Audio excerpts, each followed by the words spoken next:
Olá!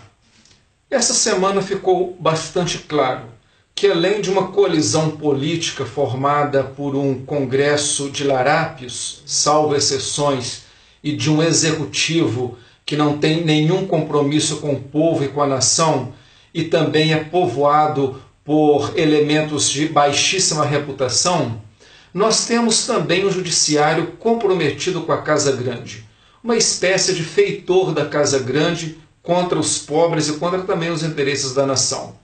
Os três poderes da República se amalgamaram num único poder contra o povo brasileiro, contra os trabalhadores, contra a nação.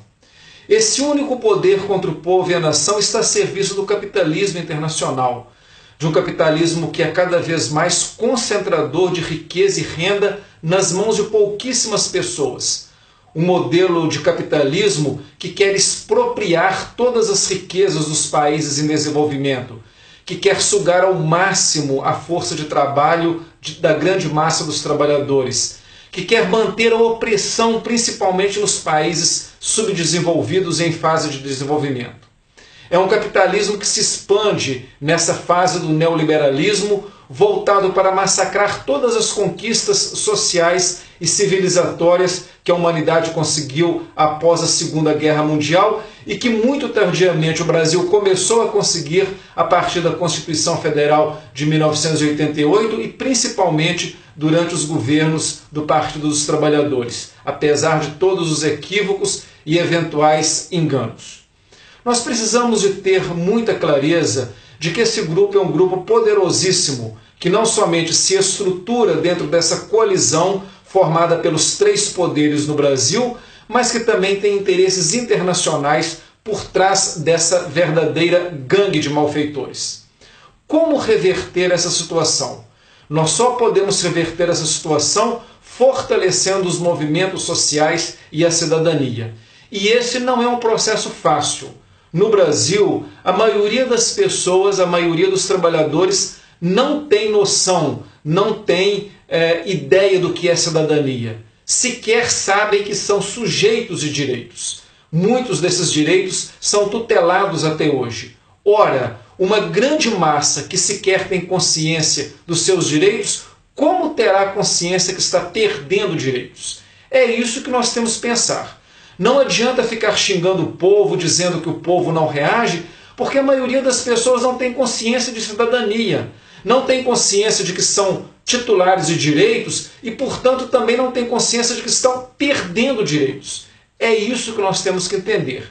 E os grupos que têm um pouco mais de formação política, a classe média progressista e democrática, os sindicatos, os grupos eclesiais, que são grupos não os conservadores, mas grupos progressistas, nós temos um dever árduo, mas que precisa de ser feito.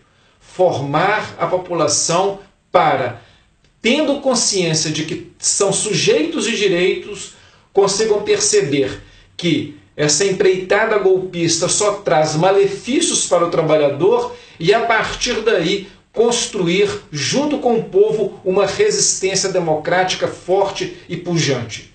Somente assim nós conseguiremos, a médio prazo, reverter esse golpe tão bem arquitetado e tão poderoso.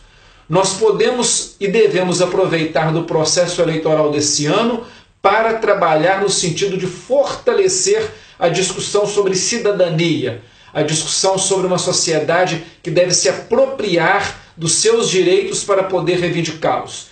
Esse processo eleitoral deve ser um processo pedagógico nesse sentido. Não devemos ter muito mais ilusões além disso daí. Devemos reforçar a formação para criar musculatura social a fim de enfrentarmos esse golpe, que é um golpe muito bem articulado, muito bem montado. Esse pessoal não tem nenhum escrúpulo, não tem nenhum limite, não tem nenhuma ética, não tem compromisso com as leis. Pelo contrário, hoje os operadores da lei, os operadores do direito, são sócios dos golpistas e, portanto, há que pensar formas muito inteligentes e articuladas de nós garantirmos a resistência democrática a médio e longo prazo. A empreitada ela é difícil, a empreitada ela é custosa, Mas o pior de tudo é se nós desistirmos. O pior de tudo é se nós não mantivermos a esperança na luta, a firmeza de que é passo por passo que nós vamos conseguir restituir o Brasil para todos os brasileiros.